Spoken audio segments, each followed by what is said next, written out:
സുപ്രഭാഷകൃതേ ഈശ്വര ഗുരുരാജ്ഞേ വ്യോമവ്യാപ്തം ദക്ഷിണാമൂർത്തി.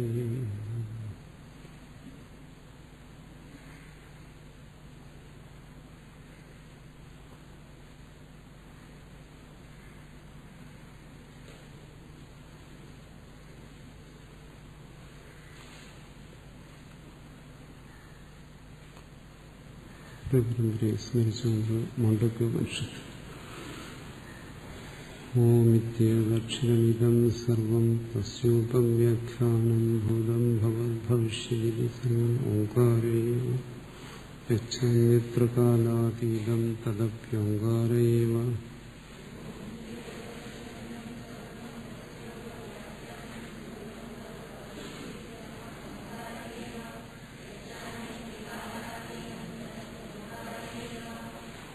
സർവം ഹേതദ്ബ്രഹ്മ അയമാത്മാ ബ്രഹ്മ സ്വയമാത്മാ ചതുഷ്പാദ്.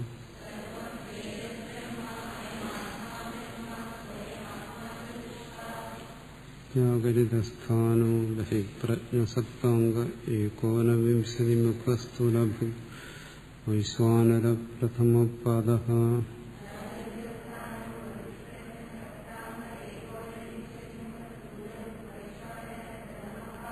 സ്വപ്നസ്ഥാനോ അന്ധപ്രജ്ഞഃ സപ്താംഗ ഏകോനവിംശതിമുഖ പ്രവിക്തഭു തൈജസോ ദ്വിതീയപാദഃ.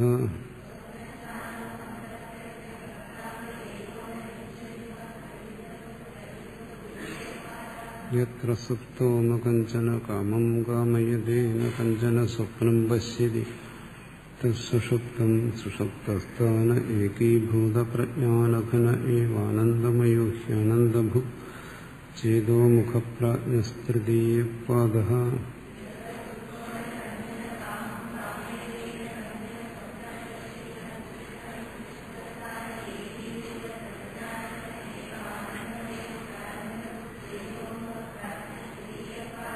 യേഷ സർവേശ്വര യേഷ സർവജ്ഞേഷ അന്തര്യാമീഷ യോനിഃ സർവസ്യ പ്രഭവാപ്യോ ഹി ഭൂതാനാം.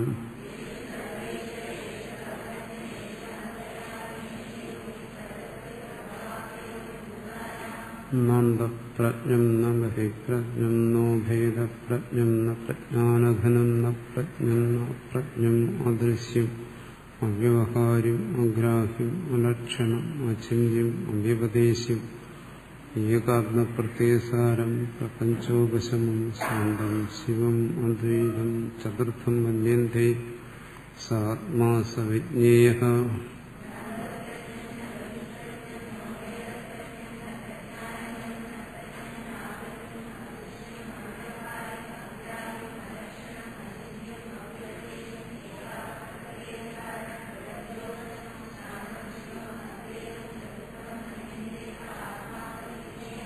സ്വയമാത്മാധ്യക്ഷരം ഓംകാരോ അധിമാത്രം പാദമാത്ര മാത്രാശ്ച പാദ ഉകാര ഉകാരോ മകാര ഇതി.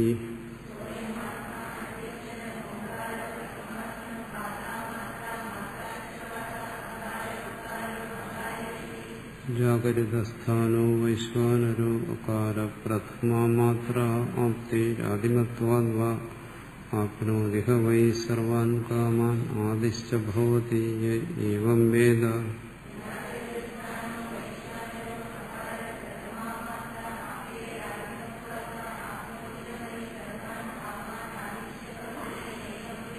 സ്വപ്നസ്ഥാനത്തൈജസ ഉകാരോ ദ്വിതീയമാത്ര ഉത്കർഷാദ് ഉഭയത്വാദ് വാ ഉത്കർഷതിഹ വൈ ജ്ഞാനസന്തതിം സമാനസ്യ ഭവതി നാസ്യാ ബ്രഹ്മവിദ് കുലേ ഭവതി യ ഏവം വേദ.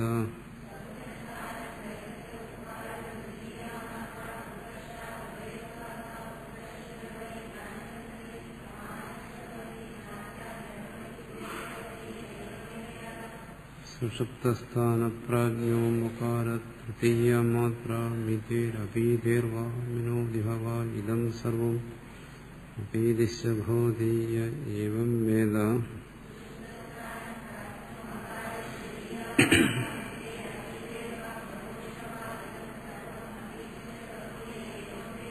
മാത്രശതൃഥോ വ്യവഹാരിക പ്രപഞ്ചോ പശമശിവോ അദ്വൈത ഏവമോങ്കാര ആത്മൈവ സംവിശതി ആത്മന ആത്മാനം യേവം വേദ.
അടുത്ത ഏതാണ്?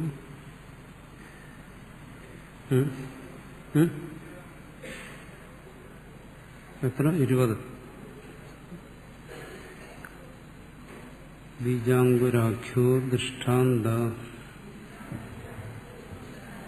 സദാ സാധ്യസമോഹിസ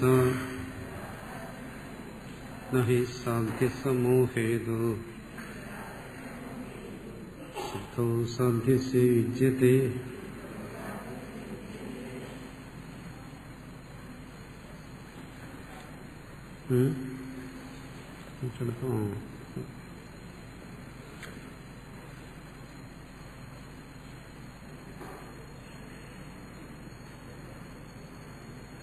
ഇവിടെ പറഞ്ഞു ഹേതുഫലങ്ങൾക്ക് കാര്യകാരണഭാവം പറഞ്ഞ് അത് ഞങ്ങൾ പറഞ്ഞ കാര്യകാരണഭാവത്തെ മനസ്സിലാക്കാതെ ഛലമായിട്ട് വഞ്ചനാത്മകമായിട്ട് നിങ്ങളതിന് സമാധാനം പറഞ്ഞു. അത് ശരിയല്ല. ബീജാങ്കുരത്തെ പോലെ ഇവിടെ കാര്യകാരണഭാവത്തെ സ്വീകരിക്കാം എന്ന് പറഞ്ഞു. അതിന് സമാനം പറയണം. അത്ര ഉച്ചതേ ബീജാങ്കുരാഖ്യോ ദൃഷ്ടാന്തോ യസ സാധ്യേനതുല്യോ മമൈത്യഭിപ്രായ. അതിന് സമാനം പറയണം. കാരണം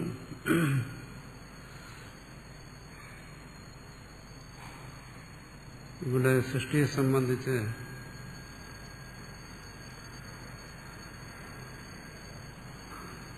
സംശയം വരുന്നത് ഇതാണ്. വൃക്ഷത്തിൽ നിന്ന് ബീജം, ബീജത്തിൽ നിന്ന് വൃക്ഷം, ഇതാണ് സൃഷ്ടിയെക്കുറിച്ച് പറയുന്നത്. കണ്ടുവരുന്നു അങ്ങനെയാണ്. അപ്പോൾ ഇതെവിടെ നിന്ന് ആരംഭിക്കുന്നു? ആരംഭിക്കുന്നതിന് പ്രത്യേകിച്ചൊരു സ്ഥലം പറയാൻ കഴിയാത്തതുകൊണ്ട് പറയുന്നു പ്രധാനം. അത് അനാദിയാണ്, നിത്യമാണ്, അതിൽ നിന്നിങ്ങനെ ആരംഭിക്കുന്നു എന്ന് പറഞ്ഞു. ബീജാങ്കുരവത് കാര്യകാരണഭാവ അഭ്യൂമ്യത. ബീജാങ്കുര ദൃഷ്ടാന്തത്തിലൂടെ ബീജവും അങ്കുരം അതിൽ നിന്നുണ്ടാകുന്ന വൃക്ഷം ഇതുപോലെ കാര്യകാരണഭാവത്തെ സ്വീകരിക്കുന്നു എന്ന് പറഞ്ഞു കഴിഞ്ഞാൽ അതൊരു ഉദാഹരണം മാത്രമാണ്. പ്രപഞ്ചത്തെ മൊത്തമായിട്ട് എടുത്തിട്ടാണ് ചിന്തിക്കുന്നത്. അതിനും ഈ പ്രപഞ്ച കാരണമായിരിക്കുന്ന പ്രകൃതി, ആ പ്രകൃതിയിൽ നിന്ന് പരിണമിച്ച ഈ പ്രപഞ്ചം, അതാണ് ഇവിടുത്തെ ചിന്താവിഷയം. അതിനൊരു ഉദാഹരണമായിട്ടാണ് പറയുന്നത്, ഈ പ്രപഞ്ചത്തിൽ തന്നെ ഉൾപ്പെട്ടിരിക്കുന്ന ഈ ബീജാങ്കുരങ്ങളെ പോലെ സൃഷ്ടി സംഭവിച്ചുകൊണ്ടിരിക്കുന്നു. പറയുന്ന ഈ ഒരു ഉദാഹരണം വെച്ചുകൊണ്ട് ഈ സൃഷ്ടിയെ മനസ്സിലാക്കുന്നത് ശരിയല്ല. അത്ര വെച്ചത് ബീജാങ്കുരാഖ്യോ ദൃഷ്ടാന്തോ യസ സാധ്യേന തുല്യോ മമ ഇത്യഭിപ്രായ. ഈ ദൃഷ്ടാന്തത്തിന് സംശയമുള്ളതാണ്. ഇത് തന്നെ വ്യക്തമാകുന്നില്ല. ബീജത്തിൽ നിന്ന് അങ്കുരം ഉണ്ടാകുമ്പോൾ എവിടെയാണ് ഇതിന്റെ തുടക്കം എന്നുള്ളത് വ്യക്തമാകുന്നില്ല. ആദ്യം ബീജമാണോ അതോ അങ്കുരമാണോ, ആദ്യം ഫലമാണോ അതോ വൃക്ഷമാണോ, ഈ തീരുമാനിക്കാൻ കഴിയാത്തതുകൊണ്ട് സൃഷ്ടിയെ മനസ്സിലാക്കുന്നതിന് ഈ ഒരു ഉദാഹരണത്തിലൂടെ കഴിയുന്നില്ല. കാരണം ഈ ഉദാഹരണത്തിന് സംശയമുണ്ട്. അപ്പൊ സൃഷ്ടി എങ്ങനെ സംഭവിക്കുന്നു എന്നുള്ള കാര്യം അത് സംശയാസ്പദമാണ്. ആ സംശയത്തെ പരിഹരിക്കുന്നതിന് ഒരു ഉദാഹരണം വെച്ച് ചിന്തിച്ചാൽ അതിന് സംശയമുണ്ട്. അതുകൊണ്ട് ദൃഷ്ടാന്തം സാധ്യസമമാണ്, സാധ്യത്തിന് തുല്യമാണ്. സാധ്യം എന്താണോ പ്രപഞ്ച സൃഷ്ടി, അതെങ്ങനെ സംഭവിക്കുന്നു, അവിടെ ഈ പറയുന്ന കാര്യകാരണഭാവം ഉണ്ടോ, കാര്യകാരണഭാവം ഉണ്ടെന്നാണ് ദ്വൈതികൾ സമർത്ഥിക്കാൻ ശ്രമിക്കുന്നത്. അക്കാര്യത്തിൽ സംശയമുണ്ട്. അതിനൊരു ഉദാഹരണം പറഞ്ഞു, കോഴിയും മുട്ടയും പോലെ എന്ന് പറഞ്ഞു. അതും സംശയമുള്ള കാര്യമാണ്. അപ്പോൾ ഈ സംശയമുള്ള ഈ ദൃഷ്ടാന്തത്തിലൂടെ എങ്ങനെയാണ് പ്രപഞ്ചത്തെ സംബന്ധിച്ച് ഉള്ള ഒരു കാര്യകാരണഭാവത്തെ നിശ്ചയിക്കുന്നത്? സാധ്യമല്ല എന്നർത്ഥം. അതാണ് ബീജാങ്കുരാഖ്യോ ദൃഷ്ടാന്തോ യസ സാധ്യേന തുല്യോ. അതിന് പ്രത്യക്ഷ കാര്യകാരണഭാവോ ബീജാങ്കുരയോ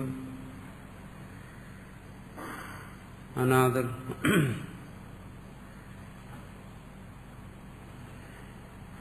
പക്ഷെ ഈ ബീജാങ്കുരം ഇതിനെന്താ സംശയിക്കാനിരിക്കുന്നത്? നമ്മൾ കാണുന്നുണ്ടല്ലോ, കോഴിയിൽ നിന്നും മുട്ടയുണ്ടായി, അതിൽ നിന്ന് വീണ്ടും കോഴിയുണ്ടായി. ഇതിങ്ങനെ അനാദിയായി സംഭവിച്ചുകൊണ്ടേയിരിക്കുന്നു. വൃക്ഷത്തിൽ നിന്ന് ബീജം, അതിൽ നിന്ന് വൃക്ഷം, ഇതിങ്ങനെ സംഭവിച്ചുകൊണ്ടേയിരിക്കുന്നു. പിതാവിൽ നിന്ന് പുത്രൻ, അതിൽ നിന്ന് ആ പുത്രൻ പിന്നെ പിതാവാകുന്നു. ഇതിങ്ങനെ തുടർന്നുകൊണ്ടേയിരിക്കുന്നു. ഇതിനെന്താ സംശയിക്കാനിരിക്കുന്നു? ഇത് അനാദിയാണ് എന്നങ്ങ് തീരുമാനിച്ചാൽ മതി. അപ്പോൾ ഈ പ്രപഞ്ചത്തിൽ ഒരു കാര്യകാരണഭാവത്തെ ഉണ്ടെന്ന് സമർത്ഥിക്കുക, അതാണ് ദ്വൈതികൾ വേണ്ടത്.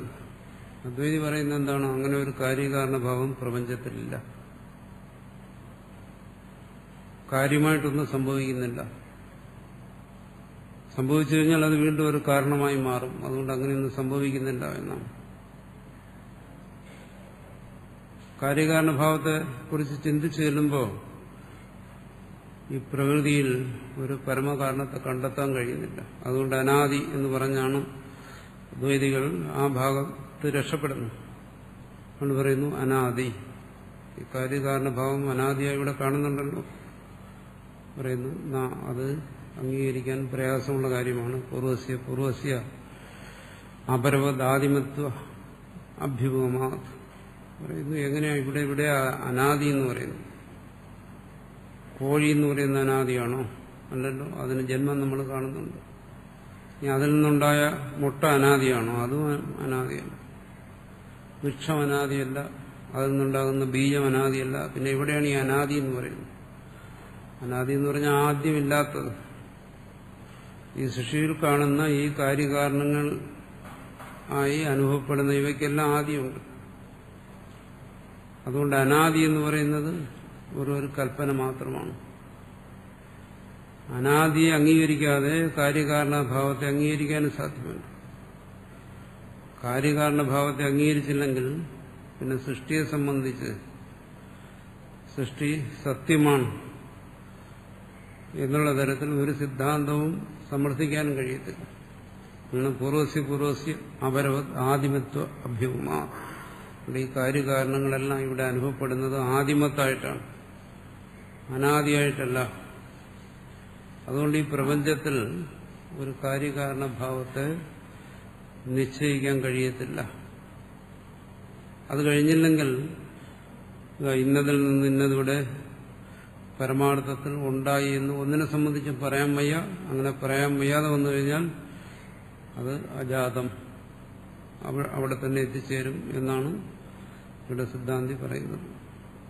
യഥാ ഇദാനീം ഉത്പന്നോ അപരോ അങ്കുരോ ബീജാർ ആദിമാൻ ബീജഞ്ച അപരം അന്യസ്മാത് അങ്കുരാദി ക്രമേണ ഉത്പന്നത്വാത് ആദിമത്. ഇവിടെ നിങ്ങളീ കാണുന്നത് ഇതെല്ലാം ആദിമത്താണ്, അനാദിയായി ഒന്നിനെയും കാണുന്നില്ല. അതിന് ഉദാഹരണം പറയുന്നത് എന്താണ്? ഇദാനി ഉത്പന്നോ അപരോ അങ്കുരം. ഇപ്പൊ ഇവിടെ ഒരു വൃക്ഷം ഉണ്ടായി, ഇത് മറ്റ് ആദിയുള്ള ഒരു ബീജത്തിൽ നിന്നുണ്ടായതാണ്. ആ ബീജമോ ആദിയുള്ള ഒരു വൃക്ഷത്തിൽ നിന്നുണ്ടായതാണ്. അങ്ങനെ പിറകിലോട്ട് ചിന്തിച്ചു കഴിഞ്ഞാൽ അനാദിയിലല്ല എത്തിച്ചേരുന്നത്, ആദിമത്തായ ഒന്നിലാണ്. ഒരു വൃക്ഷത്തിൽ അല്ലെങ്കിൽ ഒരു ബീജത്തിലേ ചിന്തിക്കാൻ പറ്റുന്നുള്ളൂ. പിന്നെ ഇവിടെ അനാദി, ആദിയില്ലാത്ത ഇവിടെ ചെന്ന് ചേരുന്നു.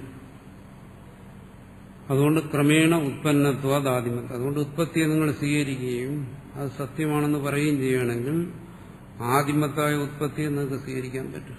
അനാദി അങ്ങനെ എന്ന് പറഞ്ഞാൽ അവിടെ ഉത്പത്തി ഇല്ല എന്നർത്ഥം.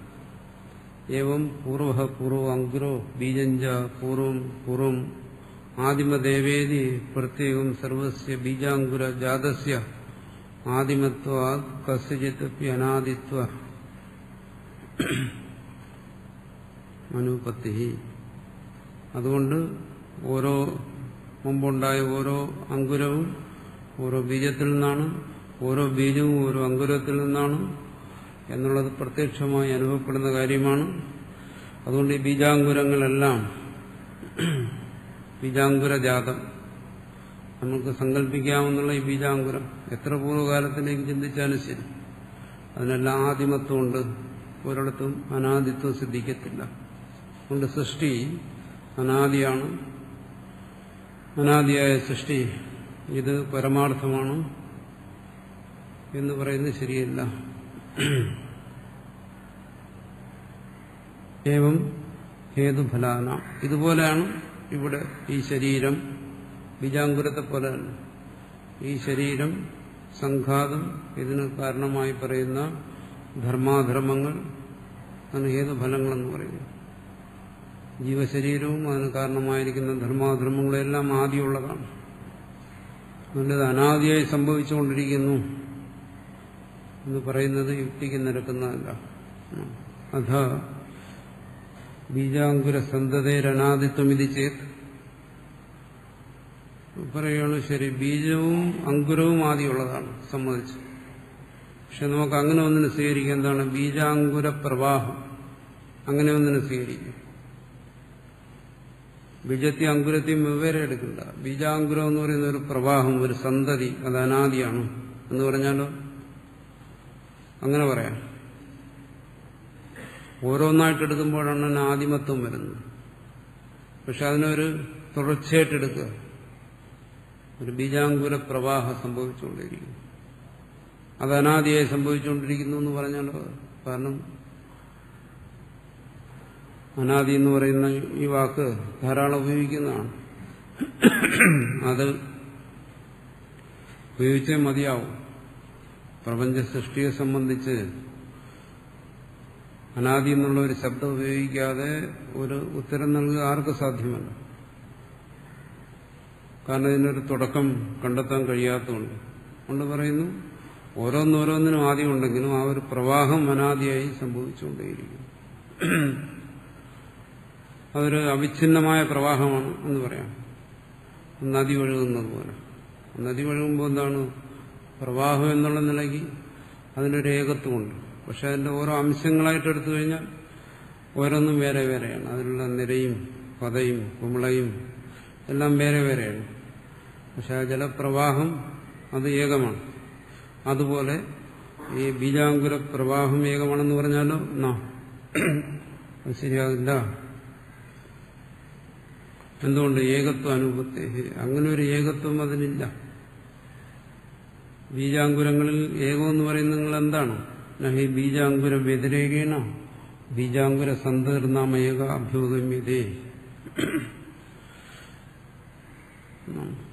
ചോദിക്കുന്ന ഈ ബീജം അങ്കുരം രണ്ട് കാര്യങ്ങളാണ് ഇവിടെ ഉള്ളത്. ഹേതു ഫലം, കാരണം കാര്യം. ഈ രണ്ടിൽ ഏതിനാണ് നിങ്ങൾ അനാദി എന്ന് പറയുന്നത്? ഹേതുവിനെയാണോ ഫലത്തെയാണോ? കാരണത്തെയാണോ കാര്യത്തെയാണോ? അതിന് രണ്ടിനെയും പറയാൻ പറ്റത്തില്ല. കാരണം രണ്ടും ആദിയുള്ളതാണ്. ഇത് രണ്ടുമല്ലാതെ ഇതിൽ നിന്ന് അന്യമായിട്ട് വേറെന്താ ഉള്ളത്? നിങ്ങൾ പറയുന്ന ഈ പ്രവാഹം എന്ന് പറയുന്നത്, സന്തതി എന്ന് പറയുന്നത് രണ്ടിൽ നിന്ന് വേറിട്ട ഒന്നാണ്. അതേതാണ്? അങ്ങനെ ഒന്നിനെ കാണിച്ചു തരിക. ബീജത്തിൽ നിന്നും അങ്കുരത്തിൽ നിന്നും വേറിട്ടൊരു ബീജാങ്കുര സന്തതി, അത് ഏതാ? അങ്ങനെ ഒരു വസ്തു, അങ്ങനെ ഒരു പദാർത്ഥത്തെ നിങ്ങൾക്കെടുത്ത് കാണിക്കാനുണ്ടോ? അങ്ങനെ ഒന്നില്ല. അങ്ങനെ ഒന്നും അവിടെ കാണുന്നില്ല. കാണാത്ത ഒന്നിനെ നിങ്ങൾ എങ്ങനെയാണ് അനാദി എന്ന് പറയുന്നത്? പറയാൻ സാധ്യമല്ലാത്തർത്ഥം. അങ്ങനെ ഉണ്ടെങ്കിൽ അങ്ങനെ ഒന്ന് കാണണം. ഇതാണോ? ഇത് ബീജം, ഇത് അങ്കുരം, രണ്ടായി. ഇനി മൂന്നാമതൊന്ന് ബീജാങ്കുര സന്തതി, ബീജാങ്കുര പ്രവാഹം. അങ്ങനെ ഒന്നും കാണുന്നില്ലല്ലോ. മൂന്നാമത് ഈ രണ്ടിൽ നിന്നും വ്യത്യസ്തമായി അങ്ങനെ ഒന്ന് ആർക്കും ഒരിടത്തും അനുഭവപ്പെടുന്നില്ല. അതുകൊണ്ട് ബീജാങ്കുര വ്യതിരേകേണ, ഈ രണ്ടിൽ നിന്നും വേറിട്ട് ബീജാങ്കുര സന്തതിർനാമ ഏക നഭ്യുഗമ്യത. ബീജാങ്കുര സന്തതി എന്ന് പറയുന്ന ഒന്ന്, ഒരു തത്വം, ഒരു വസ്തു അല്ലെങ്കിൽ ഒരു പദാർത്ഥം, അത് സ്വീകരിക്കാൻ നിവൃത്തിയില്ല. അങ്ങനെയാണെങ്കിൽ ഈ സൃഷ്ടിയിൽ കാര്യം, കാരണം, ഇതുകൂടാതെ മൂന്നാമതൊന്നും അതുകൂടെ സ്വീകരിക്കേണ്ടി വരും. കാര്യകാരണ പ്രവാഹം എന്ന് പറയും. അങ്ങനെ ഒന്നും കാണുന്നില്ല. ഹേതുഫല സന്തതിർവ തഥാ അനാദിത്വവാദി. അതുകൊണ്ട് അങ്ങനെ വന്നു കഴിഞ്ഞാൽ ഹേതുഫല സന്തതി എന്ന് പറഞ്ഞൊരു വസ്തുവിനെ സ്വീകരിക്കേണ്ടി വരും. അങ്ങനെ സ്വീകരിക്കാൻ അങ്ങനെ ഒന്നും അനുഭവപ്പെടുന്നില്ല ആർക്കും. അതുകൊണ്ട് രണ്ടേ ഉള്ളൂ, കാരണവും കാര്യവും. ഈ രണ്ടും ആദിയുള്ളതാണ്. അതുകൊണ്ട് അനാദി വാദം ശരിയല്ല. തസ്മാത് സൂക്തം ഹേതുഹോ ഫലസ്യ അനാദി കഥം തീർഭവതി. അതുകൊണ്ടാണ് ഇവിടെ ചോദിച്ചത്, ഹേതുഫലങ്ങൾ അനാദിയാണെന്ന് പറയുന്നത് എങ്ങനെ? അതിനെന്താ യുക്തി? യുക്തിയില്ലെങ്കിൽ ഇതെല്ലാം ആദിമത്താണ് എന്ന് തന്നെ സ്വീകരിക്കേണ്ടി വരും. തഥാച അന്യതപ്പി അനുപത്തേഹേ നലം ഇത്യഭിപ്രായം. അതുകൊണ്ട് ഞങ്ങൾ പറഞ്ഞത് വെറും ശബ്ദത്തിൽ ഛലപ്രയോഗം നടത്തിയാണ് നിങ്ങളുടെ വാദത്തെ ഖണ്ഡിച്ചതെന്ന് പറയുന്നത് ശരിയല്ല. ഞങ്ങൾ നേരത്തെ പറഞ്ഞ ദോഷമുണ്ടെന്നാണ്. കാര്യത്തെ ഒരിക്കലും സമർത്ഥിക്കാൻ സാധ്യമല്ല. കാരണത്തിൽ നിന്ന് അന്യമായിട്ട് ഒരു കാര്യമുണ്ടെന്ന് നിങ്ങൾക്ക് യുക്തിയോട് സമർത്ഥിക്കാൻ സാധ്യമല്ല. ആ കാരണം കൊണ്ടും കാര്യകാരണങ്ങളുടെ അനാദി ഒരു കാരണവശാലും സിദ്ധമാകാത്തതുകൊണ്ടും ഇവിടെ കാര്യത്തിന്റെ ഉത്പത്തിയെ, സ്വതന്ത്രമായ അസ്തിത്വമുള്ള കാരണത്തിൽ നിന്നും ഭിന്നമായ പരമാർത്ഥത്തിലുള്ള ഒരു കാര്യത്തിന്റെ ഉത്പത്തിയെ ഒരിക്കലും സമർത്ഥിക്കാൻ സാധ്യമല്ല. പിന്നെ എങ്ങനെ സ്വീകരിക്കേണ്ടി വരും? സ്വതന്ത്രമല്ലാത്ത, കാരണത്തിൽ നിന്നും വേറിട്ട് സത്തയില്ലാത്ത, എന്നാൽ വേറിട്ട് അനുഭവപ്പെടുന്ന കൽപ്പിതമായ ഒരു കാര്യം, അത് മാത്രമേ സ്വീകരിക്കാൻ പറ്റൂ എന്നാണ് പറഞ്ഞു വരുന്നത്. എന്നുവച്ച ലോകേ സാധ്യസമോഹേതു സാധ്യസിദ്ധോ സിദ്ധി നിമിത്തം പ്രയുജ്യതേ പ്രമാണകുശലേഹി. പറയുന്നു, ഒരു കാര്യത്തെക്കുറിച്ച് നമ്മൾ ചർച്ച ചെയ്യുമ്പോൾ പ്രമാണങ്ങളെക്കുറിച്ച് ശരിയായ ബോധം വേണം. പ്രത്യക്ഷമോ അനുമാനമോ ഉപമാനമോ ശബ്ദമോ അർത്ഥാപത്യോ അനുപലബ്ധിയോ ഇങ്ങനെ വരുന്ന ഈ പ്രമാണങ്ങളെക്കുറിച്ച് ശരിയായ ധാരണ വേണം. അതിലേത് പ്രമാണങ്ങൾ ഉപയോഗിച്ചാലും ശരി, പൊതുവായ നിയമങ്ങൾ ചർച്ച ചെയ്യുമ്പോൾ എല്ലാവരും സ്വീകരിക്കണം. ഒരു വിഷയത്തെക്കുറിച്ച് രണ്ടുപേര് ചർച്ച ചെയ്യുമ്പോൾ ആ ചർച്ചയിൽ എന്തെങ്കിലും ഒരു നിഗമനത്തിലെത്തിച്ചേരണമെങ്കിൽ രണ്ടുപേർക്കും സ്വീകാര്യങ്ങളായ മാനദണ്ഡങ്ങളിൽ നിന്നുകൊണ്ടേ ചർച്ച ചെയ്യാൻ പറ്റും. അതിനുവേണ്ടിയിട്ടാണ് പ്രമാണങ്ങളെ സ്വീകരിച്ചിരിക്കുന്നത്. അപ്പോൾ ചർച്ച ചെയ്യുമ്പോൾ ചോദിക്കും, നിങ്ങൾ എത്ര പ്രമാണങ്ങളെ സ്വീകരിക്കുന്നുണ്ട്? ചർവാകം പറയും, ഞാൻ പ്രത്യക്ഷം മാത്രമേ സ്വീകരിക്കുന്നുള്ളൂ. പ്രത്യക്ഷം മാത്രമേ സ്വീകരിക്കുന്നുള്ളൂ എങ്കിൽ ശരി, അനുമാനം പ്രമാണമാകുമോ? ആദ്യം പ്രമാണത്തെക്കുറിച്ചുള്ള ചർച്ച. അനുമാനം എന്ന് പറയുന്ന ഒരു പ്രമാണത്തെ സ്വീകരിക്കാമോ സ്വീകരിക്കാൻ പാടില്ലേ എന്ന് ആദ്യം ചർച്ച ചെയ്യാം. അനുമാനം എന്ന് പറയുന്ന ഒരു പ്രമാണം സ്വീകരിക്കേണ്ടി വരുന്നുവെങ്കിൽ അവിടെ തന്നെ നിങ്ങളുടെ നിലപാട് തെറ്റാണെന്ന് ബോധ്യപ്പെടുന്നു. എന്താണ്? ചർവാകൻ പറയുന്നത് എന്താണ്? ഞാൻ പ്രത്യക്ഷം മാത്രമേ സ്വീകരിക്കുന്നുള്ളൂ. പക്ഷെ ചർവാകനുമായി ചർച്ച ചെയ്തപ്പോൾ ചർവാകന് സ്വീകരിക്കേണ്ടി വന്നത് എന്താണ്? അനുമാനത്തെയും ഒരു പ്രമാണമായി സ്വീകരിക്കണം. അങ്ങനെ വന്നു കഴിഞ്ഞാൽ അവരോട് ചർച്ച ചെയ്തിട്ട് കാര്യമില്ല. കാരണം പ്രമാണത്തെ തന്നെ അവർ ചർച്ചയ്ക്കുള്ള മാനദണ്ഡത്തെ തന്നെ അവർ നിഷേധിക്കുന്നെങ്കിൽ പിന്നെ ചർച്ച ചെയ്തിട്ട് കാര്യമില്ല. ഇനി വേറെ ആൾ പറയുന്നു, ശരി, ഞാൻ പ്രത്യക്ഷവും അനുമാനവും സ്വീകരിക്കാം, പക്ഷേ ശബ്ദത്തെ സ്വീകരിക്കാൻ സാധ്യമല്ല, ശബ്ദപ്രമാണം. ശരി, എന്നാൽ അതിനെക്കുറിച്ച് ചർച്ച ചെയ്യാം. ശബ്ദം സ്വീകാര്യമാകുമോ അല്ലയോ? അപ്പൊ ശബ്ദം സ്വീകാര്യമാണെന്ന് സമ്മതിച്ചു കഴിഞ്ഞാൽ പിന്നെ ശബ്ദപ്രമാണത്തെ സ്വീകരിക്കാത്തവരോട് സംസാരിച്ചിട്ട് കാര്യമില്ല, അവരെ ഉപേക്ഷിക്കാം. നിങ്ങൾ ശബ്ദപ്രമാണത്തെ സ്വീകരിക്കുന്നില്ല, നിങ്ങളോട് ചർച്ച ചെയ്തിട്ട് കാര്യമില്ല. കാരണം ചർച്ചയിൽ പൊതുവായി വരുന്ന ഈ പ്രത്യക്ഷം, അനുമാനം, ശബ്ദം മൂന്നിനെയും സ്വീകരിക്കുന്നവരോട് ചർച്ച ചെയ്തിട്ട് കാര്യമുണ്ട്. അത് സ്വീകരിക്കേണ്ടതാണെന്ന് നിങ്ങൾ സമ്മതിക്കുന്നു, എന്നാൽ അത് സ്വീകരിച്ചുകൊണ്ട് ചർച്ച ചെയ്യാൻ നിങ്ങൾ തയ്യാറുമല്ല. ഇങ്ങനെ ചർച്ചയിൽ അസ്വീകാര്യങ്ങളായ പ്രമാണങ്ങളെ സ്വയം അവരവർക്ക് അസ്വീകാര്യങ്ങളായ പ്രമാണങ്ങളെ ഒഴിവാക്കുന്നവരുമായിട്ട് ചർച്ച ചെയ്തിട്ട് കാര്യമില്ല. അതുകൊണ്ട് ചർച്ച ചെയ്യുന്നെങ്കിൽ എന്ത് വേണം? പ്രത്യക്ഷമോ അനുമാന ശബ്ദം തുടങ്ങിയ പ്രമാണങ്ങളെ സ്വീകരിക്കുന്നവരായിരിക്കും. അത് സ്വീകരിക്കുന്നുവെന്ന് ചർച്ച ചെയ്യുമ്പോൾ മനസ്സിലാവും, സ്വീകരിക്കേണ്ടി വരുമെന്ന്. അങ്ങനെ ബോധ്യപ്പെട്ടിട്ട് സ്വീകരിക്കുന്നവരുമായി ചർച്ച ചെയ്യണം. അങ്ങനെ ചർച്ച ചെയ്തിട്ട് എന്ത് നിഗമനത്തിലെത്തുന്നു അതാണ് സിദ്ധാന്തം. ഇവിടെ നിങ്ങൾ പ്രമാണങ്ങളെ അംഗീകരിക്കുന്നുണ്ട്. ഇവിടെ ദ്വൈതികൾ അവർ പ്രത്യക്ഷം, അനുമാനം, ശബ്ദം തുടങ്ങിയ പ്രമാണങ്ങളെ സ്വീകരിക്കുന്നു. അങ്ങനെ സ്വീകരിച്ചുകൊണ്ട് ചർച്ച ചെയ്യുമ്പോൾ ഒരു മുഖ്യമായൊരു സിദ്ധാന്തമാണെന്ത്? ഹേതു, അതായത് ദൃഷ്ടാന്തം എപ്പോഴും സാധ്യസമമായിരിക്കണം എന്ന് പറഞ്ഞാൽ നമ്മൾ എന്ത് കാര്യമാണോ സിദ്ധാന്തിക്കാൻ ഉദ്ദേശിക്കുന്നത് അതാണ് സാധ്യം. ആ സാധ്യത്തിന് കുറിച്ച് സംശയമുണ്ടെങ്കിൽ ദൃഷ്ടാന്തവും അതേപോലെ സംശയമുള്ളതായിരിക്കരുത്. വന്നു കഴിഞ്ഞാൽ സാധ്യസമമായി പോകും ദൃഷ്ടാന്തം. അങ്ങനെ വരാൻ പാടില്ല. മറിച്ച് സിദ്ധാന്തത്തെക്കുറിച്ച് നമുക്ക് ഉറപ്പുണ്ടെങ്കിൽ ശരി, ദൃഷ്ടാന്തവും അതുപോലെ ഉറപ്പുള്ളതായിരുന്നാൽ പ്രശ്നമില്ല. ഇവിടെ അങ്ങനെയല്ല.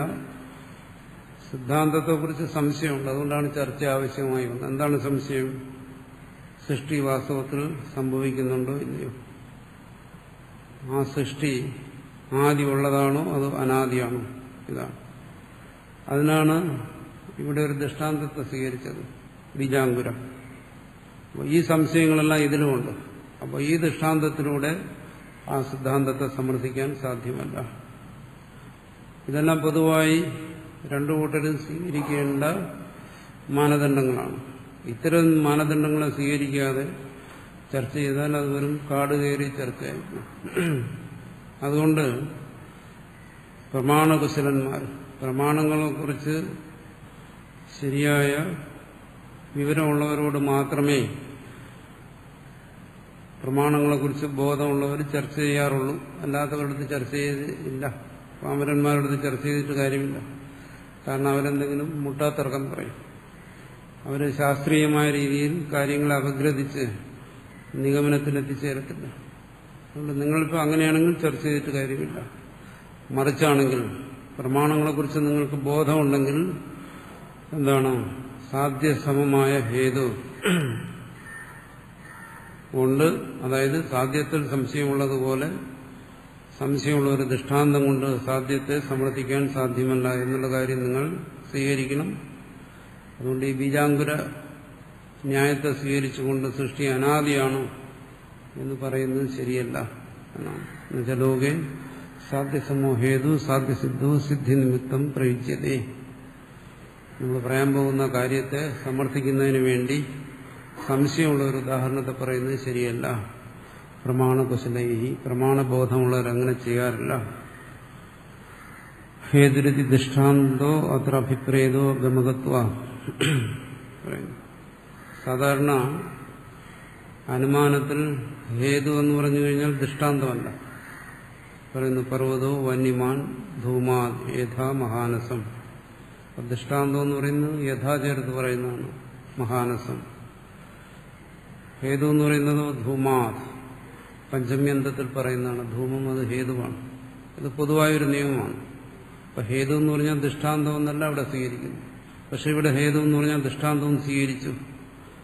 എന്തുകൊണ്ട് ഹേതുവിനോട് ദൃഷ്ടാന്തം എന്നർത്ഥം പറഞ്ഞു? ഗമകത്വ എന്ന് പറഞ്ഞാൽ എങ്ങനെയാണോ ഹേതു സാധ്യത്തെ സമർത്ഥിക്കുന്നത് അതുപോലെ സാധ്യത്തെ സമർത്ഥിക്കുന്നതാണ് ദൃഷ്ടാന്തവും. അതുകൊണ്ട് ഇവിടെ ഹേതു എന്നുള്ള ശബ്ദത്തിന് ദൃഷ്ടാന്തമെന്ന അർത്ഥം പറഞ്ഞു. ഗമകത്വം എന്ന് പറയുന്ന ഇത് രണ്ടിലും ഒരുപോലെയുണ്ട്.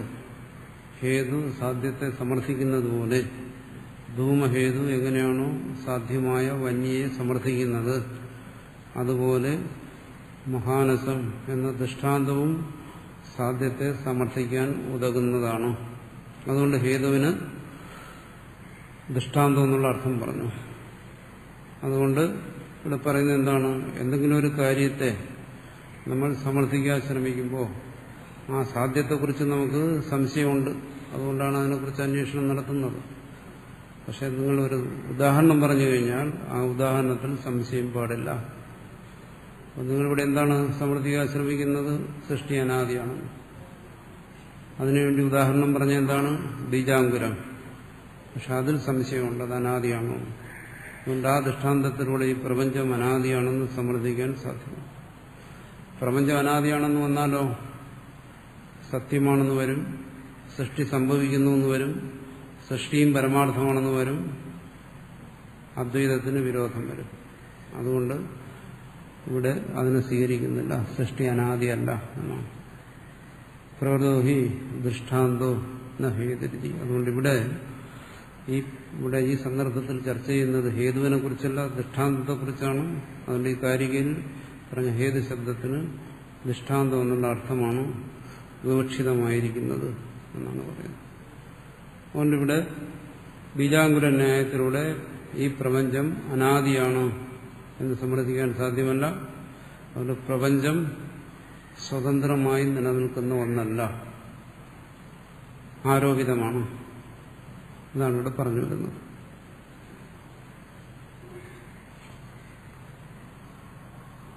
ബീജാങ്കുരാഖ്യോ ദൃഷ്ടാന്ത സദാ സാധ്യസമോഹിസ നഹി സാധ്യസമോഹേതോ സിദ്ധോ സാധ്യസ്യ യുജ്യത്തെ.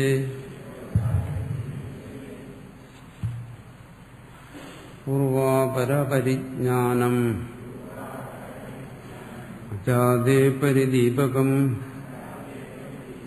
ജായമാനാധിവൈ ധർമാത് കഥം പൂർവം ന ഗൃഹ്യതേ. കഥം ബുദ്ധൈഹി അജാതിഹി പരിദീപിതേ ഇത്യാഹ. എന്തുകൊണ്ട് ബുദ്ധൈഹി? ഇവിടെ പറയുന്നു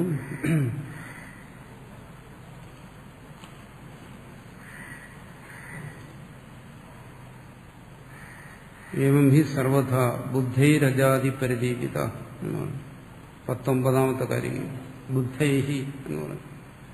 ബുദ്ധൈ എന്ന് പറഞ്ഞാൽ ബുദ്ധന്മാരാൽ. ബുദ്ധന്മാരെന്ന് പറഞ്ഞാൽ അറിവുള്ളവരെന്നുള്ള അർത്ഥമാണ് എടുക്കുന്നത്. അല്ല, ഇനി ബുദ്ധന്മാരെന്ന് ബുദ്ധന്റെ അനുയായികളെ പറഞ്ഞാലും തെറ്റുന്നില്ല. അവരെ ബൗദ്ധന്മാരെന്ന് പറയും, ബുദ്ധന്മാരെന്നും പറയും. കാരണം ഇനി വരുന്ന ഈ ഭാഗങ്ങളിൽ പറയുന്ന കാര്യങ്ങൾ ബൗദ്ധന്മാരുടെ ചിന്താഗതികളോട് വളരെ യോജിക്കുന്ന കാര്യങ്ങളാണ്.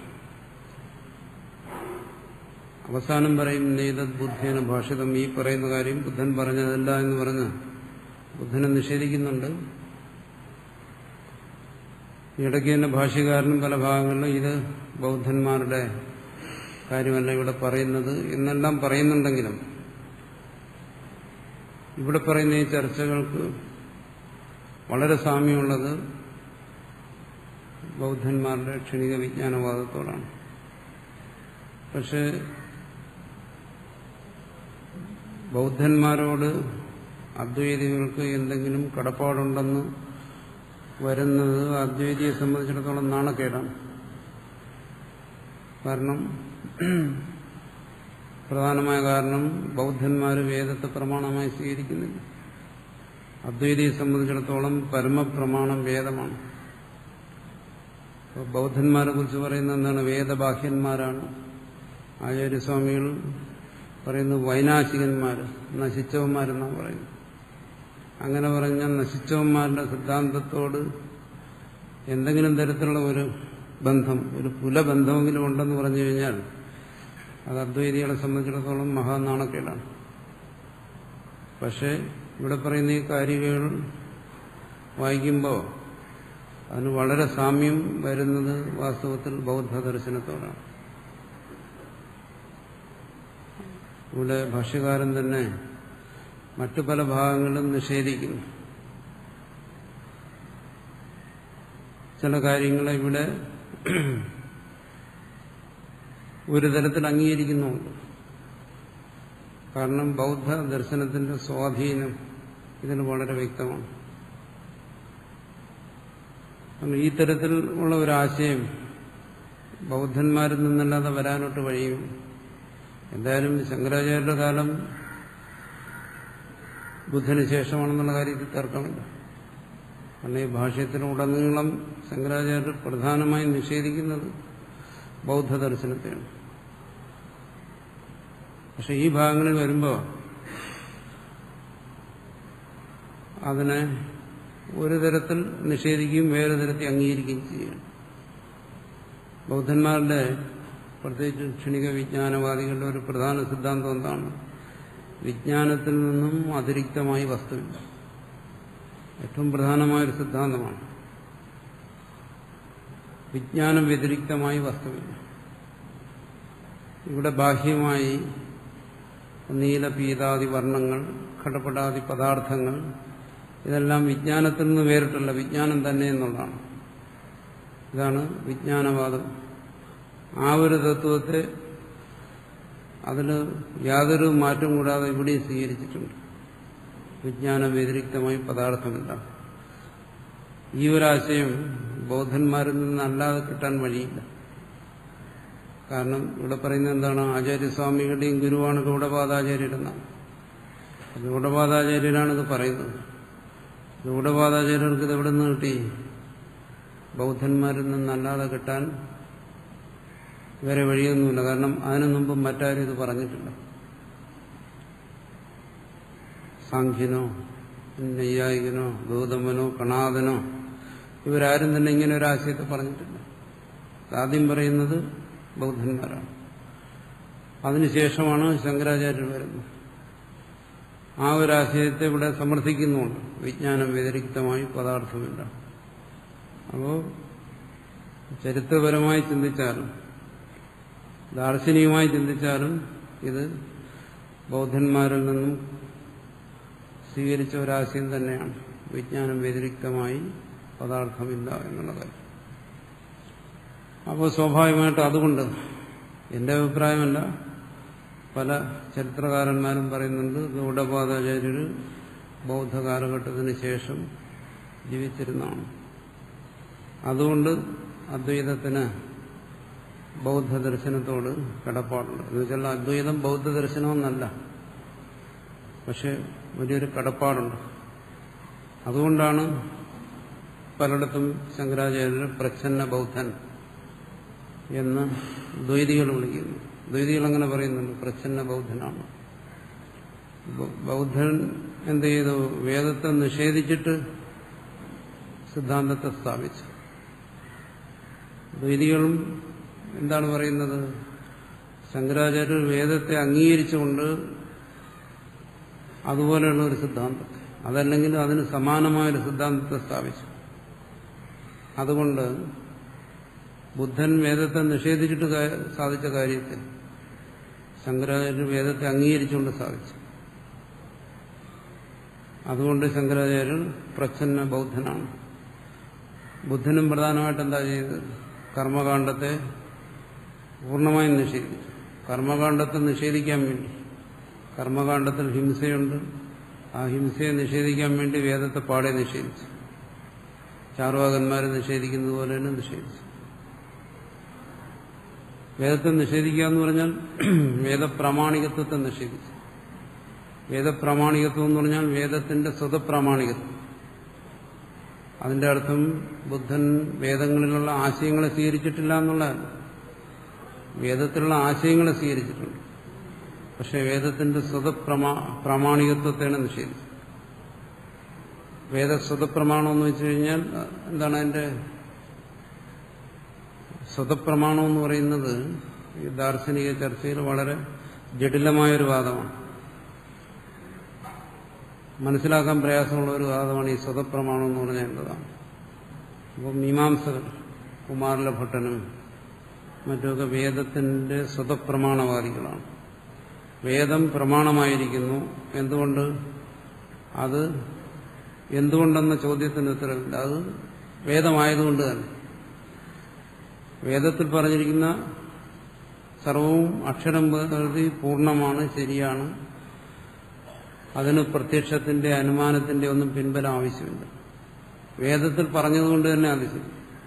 നമ്മൾ പറയുമല്ലോ, ചിലരുടെ വാക്കുകളെ കുറിച്ച് പറയും, അയാൾ പറഞ്ഞതുകൊണ്ട് തന്നെ അത് ശരി. അത് നമ്മുടെ അനുഭവമായിട്ട് യോജിക്കുന്നുണ്ടോ, അതിൽ മറ്റുള്ളവരുടെ അനുഭവമായിട്ട് യോജിക്കുന്നുണ്ടോ, യുക്തിയുമായിട്ട് നിരക്കുന്നുണ്ടോ, അത്തരം ചിന്തയ്ക്കൊന്നും അവിടെ യാതൊരു വിലയുമില്ല.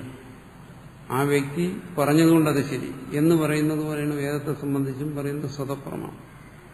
വേദം പറഞ്ഞതുകൊണ്ടത് ശരി. അവിടെ നിങ്ങളുടെ യുക്തി പ്രയോഗിക്കാൻ പാടില്ല, അനുമാനം പ്രയോഗിക്കാൻ പാടില്ല, ഒന്നും പാടില്ല. ഇങ്ങനെ പറയുന്നതിനാണ് സ്വതപ്രമാണം എന്ന് പറയുന്നത്. ഈ സ്വതപ്രാമാണ്യം വന്നു കഴിഞ്ഞാൽ അതിൽ പിന്നെ അപ്രമാദിത്വം വരും. വേദത്തിൽ പറയുന്ന എന്തോ അത് പൂർണ്ണമായി എല്ലാവർക്കും സ്വീകരിക്കേണ്ടി വരും.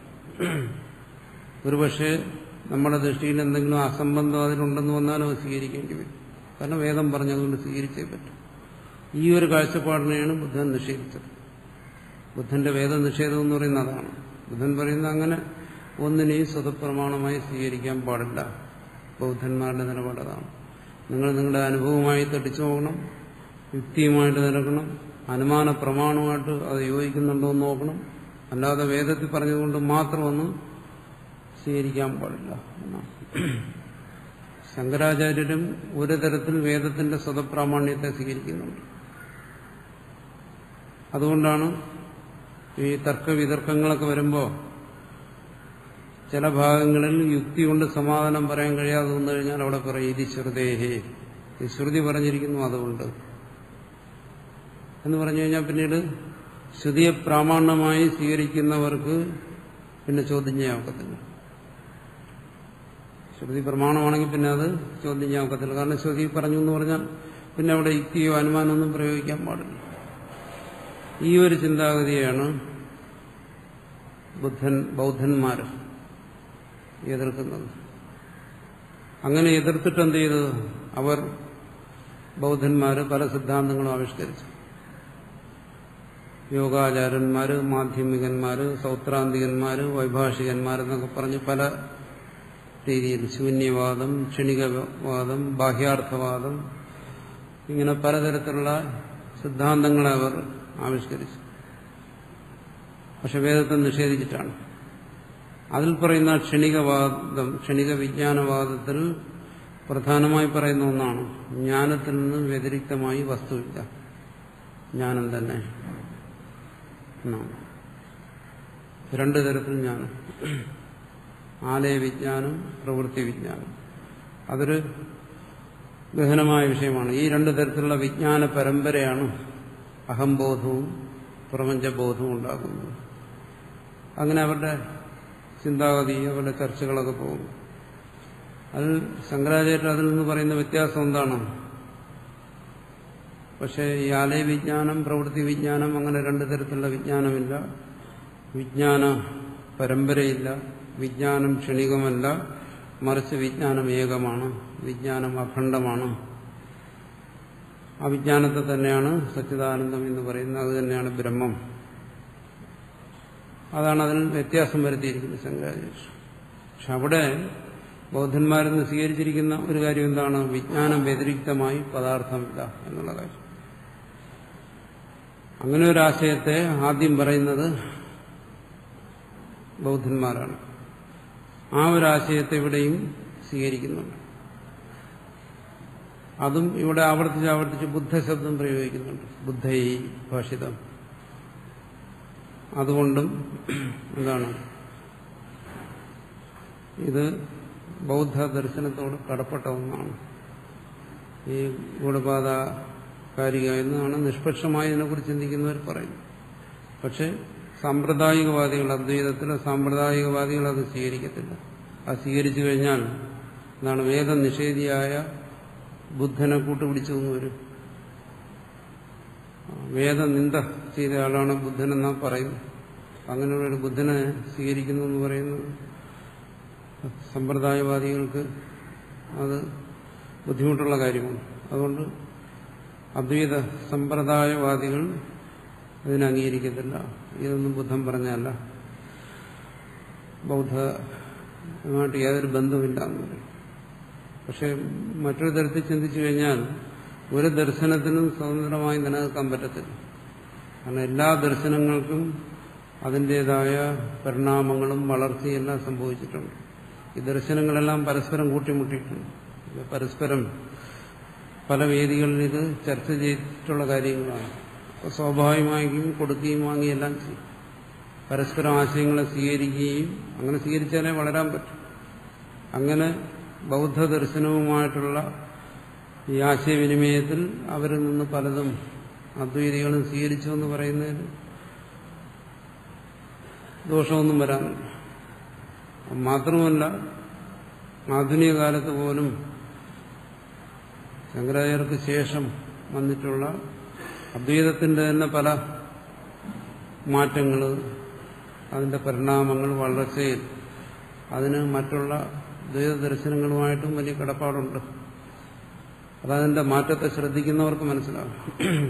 അങ്ങനെ അല്ലാതെ ഒന്നിനെയും അങ്ങനെ സ്വതന്ത്രമായി ഒന്നിനോടും ബന്ധപ്പെടാൻ നിൽക്കാൻ പറ്റത്തില്ല. അതിന് മാറ്റങ്ങൾ വന്നിട്ടുണ്ട്. ആ മാറ്റങ്ങളാണ് ഈ അദ്വൈതത്തിലെ വാദഗ്രന്ഥങ്ങളും മറ്റും. അതിനൊക്കെ ദ്വൈത ദർശനങ്ങളോട് വളരെ കടപ്പാടുള്ളതാണ്. ആധുനിക കാലത്ത് പോലും ഉള്ള ചിന്തകന്മാർക്കും അദ്വൈത ദർശനത്തോടുള്ളതുപോലെ തന്നെ കടപ്പാട് ബൗദ്ധ ദർശനങ്ങളോടുമുണ്ട്. അതിൽ നിന്നും ഏതെങ്കിലുമൊക്കെ അംശങ്ങളെ സ്വീകരിച്ചിട്ടാണ് ആധുനിക ചിന്തകന്മാരും അവരവരുടെ സിദ്ധാന്തങ്ങളെ ആവിഷ്കരിക്കുന്നത്. അതുകൊണ്ട് സാമാന്യമായി പറഞ്ഞു കഴിഞ്ഞാൽ അതിന്റെ ഒരു സ്വാധീനം ഇവിടെ ഉണ്ടെന്ന് തന്നെ കണക്കാക്കണം. അതാണ് ഇനി വരുന്ന കാര്യങ്ങളിലെല്ലാം പറയുന്നത്. ബാഹ്യാർത്ഥ നിരാസം എന്ന് പറയുന്ന വിഷയമാണ് അടുത്ത് ചർച്ച ചെയ്യുന്നത്. കഥം ബുദ്ധേഹി അജാതി പരിദീപിത വിദ്യാഹ. അജാതിയെ എങ്ങനെ ബുദ്ധന്മാർ, അറിവുള്ളവർ, വിവേകികൾ എങ്ങനെ ആ തത്വത്തെ പ്രകാശിപ്പിക്കുന്നു അത് പറയുന്നു. ഹേതുഫലയോ പൂർവാപര അപരിജ്ഞാനം തസ്യേതജാദേഹി പരിദീപകം അവബോധകം. ഹേതുഫലങ്ങളുടെ പൂർവാപര അപരിജ്ഞാനം. പൂർവാപര അപരിജ്ഞാനം എന്ന് പറയുന്നത് ഏതാണ്? ആദ്യം ഏതാ ഉണ്ടായത്? കോഴിയാണോ മുട്ടയാണോ? ഇത് തിരിച്ചറിയാൻ വയ്യ. ഇതാണ് പൂർവ അപര അപരിജ്ഞാനം. കാര്യകാരണങ്ങളെ കുറിച്ച് എവിടെ പറഞ്ഞു കഴിഞ്ഞാൽ ഈ ദോഷം വരും. ആദ്യം ഏതുണ്ടായി? കാരണമാണോ അതോ കാര്യമാണോ? നിർണയിക്കാൻ വയ്യ. അത് നിർണയിക്കാതെ തന്നെ ആ ചോദ്യത്തിൽ നിന്ന് രക്ഷപ്പെടുന്നതിനുള്ള കുറുക്ക് വഴിയാണ് അനാദിവാദം. അതിനെയും നിഷേധിച്ചു. അത് സാധ്യമല്ല. അങ്ങനെ വന്നു കഴിഞ്ഞാൽ തസ്യേത അജാതിഹി പരിദീപകം അവബോധനം. അതുകൊണ്ട് അവസാനം അജാതിയിൽ എത്തിച്ചേരണം, അജാതിവാദത്തിൽ എത്തിച്ചേരണം.